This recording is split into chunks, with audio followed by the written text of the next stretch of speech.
à vous poser comme question. Est-ce que vous pouvez nous parler de l'évolution des bateaux? L'évolution des bateaux, c'est juste incroyable. On voit à chaque nouveau Vendée Globe une nouvelle génération. Et le cru donc 2020 est dingue. Il y a 4 cabinets d'architecture en lice, chacun des options différentes. Le foil ouvre un champ des possibles énorme avec une augmentation de performance folle. Les bateaux sont du coup avec une certaine raideur dynamique qui leur permet de porter plus de toile, de naviguer avec des angles plus serrés à des hautes vitesses. Le foil filtre le passage dans la mer, donc c'est magnifique et je crois qu'il va y avoir un Vendée d'exception, 33 bateaux au départ, c'est énorme. Est-ce que ça vous donnerait envie de revenir? Ah, moi j'aimerais bien quand je suis là, j'avoue que ça me démange de partir. Est-ce que vous pensez que le record d'Armel pourrait être battu cette année? Ouais, j'en suis sûr. On vous a vu là montrer, donc on était à côté du bateau d'Alexia, vous avez montré votre vol de kitesurf Ouais. en cas de dématage. Est-ce que vous pouvez nous expliquer le principe en fait? Alors ce Liberty Kite Safety, c'est une aile de kite, pas de kite first, c'est vraiment une aile qui a été prévue pour le secours en mer, en cas de dématage.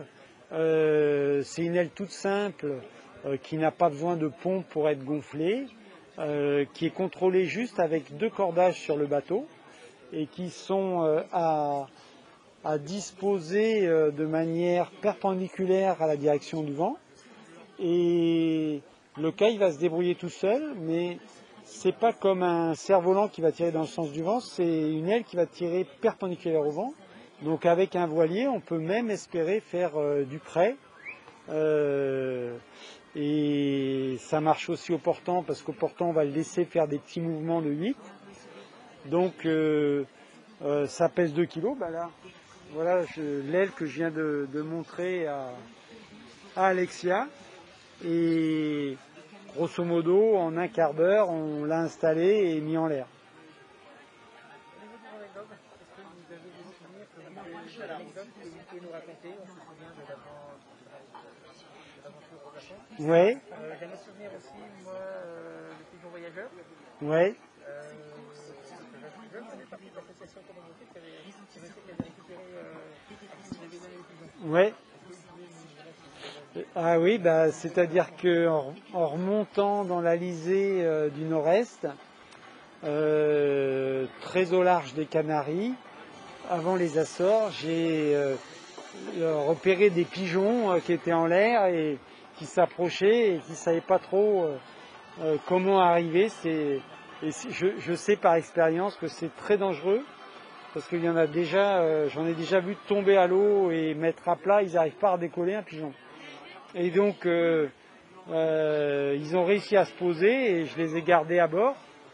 Je leur ai pas fait peur, je les ai laissés rentrer à bord et j'ai essayé de leur donner à manger, j'ai essayé de leur donner à boire, sans vraiment de succès. Et ils se sont habitués et ils sont installés chez eux. Alors ça devenait un peu l'enfer parce qu'ils faisaient des petites crottes partout et tout ça.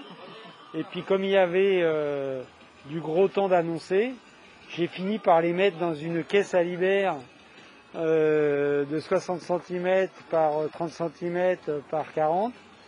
Et je les ai ramenés jusqu'au Vendée. Alors après le coup de vent, je les ai ressortis un peu de la caisse. Et je pensais que c'était un mâle et une femelle, et en fait pas du tout, c'était 2 mâles. Et l'histoire, ils étaient partis le 31 janvier pour une compétition de Casablanca qui devait arriver aux Canaries, et ça faisait plus d'1 mois qu'ils volaient sans vraisemblablement être arrivés à terre, puisqu'ils cherchaient la terre. Quel regard portez-vous sur ces temps modernes du Vendée Globe On conserve plein de souvenirs. Vous vous amusiez entre vous. Je me souviens de régates sur le noix, de karting. Bon, là, on voit bien que tout a monté en puissance. C'est une manif mondiale maintenant, hein, incontestablement. Mais c'est plus tout à fait celle du début, ce qui malheureusement est sans doute logique. Oui, là on voit tous les bateaux quasiment sont parfaitement prêts, tous les bateaux sont nickel, il y a des budgets énormes sur certaines écuries avec des équipes très grosses, donc il y a un certain professionnalisme et l'enjeu de gagner le Vendée Globe et la couverture médiatique est tellement importante qu'aujourd'hui il y a effectivement beaucoup plus d'argent, mais l'esprit, je crois, reste le même. Les skippers restent les pieds non pas sur terre, mais sur le pont de leur bateau. Et moi, je trouve ça incroyable parce que je me disais bien que les bateaux, un jour, voleraient sur des foils, les monocoques voleraient sur des foils. Et ben voilà, aujourd'hui c'est fait, c'est magique. Merci. Merci. Dans 4 ans. Allez, en 4 ans. Allez, Ouais. allez. Ah, moi au départ. Si vous repartez, je suis prêt à vous suivre gracieusement en images et tout dès le début du projet. D'accord, ok. Merci beaucoup.